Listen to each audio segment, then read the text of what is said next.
the political editor of the Staten Island Advance. We're here today with Dr. Jim Wyne, who is GOP candidate for Congress. Welcome. Thank you, sir. Thank you. You have a primary coming up in a couple of weeks against former Assemblyman Stranieri. How are things going? Things are wonderful. I think campaign's in full gear. We just already started a campaign about mailing. We have a wonderful team. As you know, Mary Bruno, Bill Green, the top people from the country here helping my campaign, and we're very optimistic. A lot of people are impressed by your mailing and your billboard out on the Outer Bridge. There seems to be a lot of activity for a campaign for someone who hasn't, run for political office before. Yeah, I think that's one of the reasons. Realistically, I haven't run for political office before. I have to get my name recognized around town and Brooklyn, tell people what I stand for. Let's talk about Jim Wyne for a moment. Obviously, when you introduced into the political system this year, your property was Jamshad and Jim. I mean, why is it now that it's different? Well, everybody, if you see my medical school or college, everybody here, nobody knows my name. Everybody knows me by Jim. This is my nickname. Everybody in my colleagues, campaigns, everybody called me Jim. And I think sometimes it's easier to call people from the nickname. Now, there was some hesitancy on your part, a little back and forth earlier in the campaign, whether you were in the race or out of the race.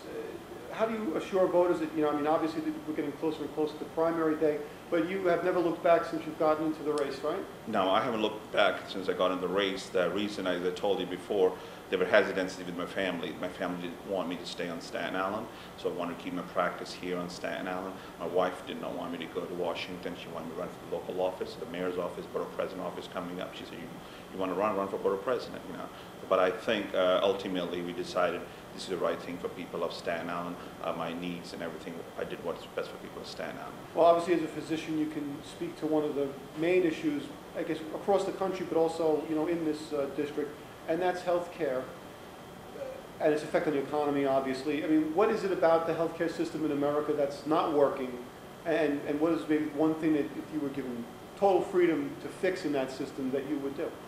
It's funny you brought this point up. The reason I'm in the politics, healthcare crisis, and economy and the high taxes. I explained to you how I came to this country with $50 in my pocket. Me and my wife Jamshad Wyne, we started business together about 10 years ago. Slowly we start seeing each patient, one patient. We see a lot of uninsured, underinsured patients. We didn't charge them. And over the years, people are really more and more, hundreds and hundreds of people have no insurance.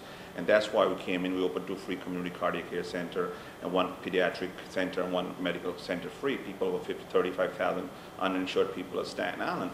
The reason I realized that the people have no insurance, they're losing health care because the gas price is going high, the economy is slow, the taxes people high, small business are closing.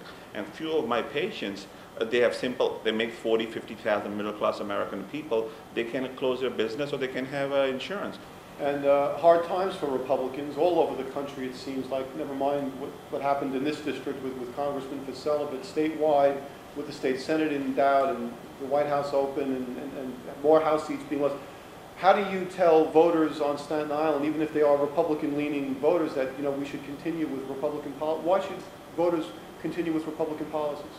As you said, Congressman Fasella, I think, is a good friend, and he has done great for, having said that, done great for Staten Island and for country. He's been a great congressman for 10 years. I think we're mixing 2 issues together, the personal life of somebody and the political life. I think he's been a great congressman in Washington. I think Republicans are doing a great job in Washington, cutting taxes, war on terrorism, I think big thing, And what Democrats are trying to do is giving a false hope to people. We're going to cut taxes. In fact, they're going to raise taxes. Imagine if I have a son who go to college with a $50,000 a year salary, tuition fee. Mm-hmm. He can't. You make $100,000. You can't send your son to Harvard to charge $50,000. Why? Because it's not tax deductible. When I want to go to Washington, I want to make all this tuition tax deductible and pay for the federal budget just like exemption. I want my kids to go to same college as anybody else. If you make $50,000, $60,000, your tuition for the college should be tax deductible. I think people have to understand Republican and Democrat are a great people. They're nothing different. Eventually, we're all American. Doctor, thank you very much for joining us today. We remind everyone the primary day for Democrats and Republicans on Staten Island and Brooklyn in the Congressional District is on September 9th. And don't forget, SI Live will be at the Democratic Convention in Denver beginning next week, and also we will be at the Republican Convention in Minneapolis the following week to keep you up to date on everything that's happening in this historic presidential election year.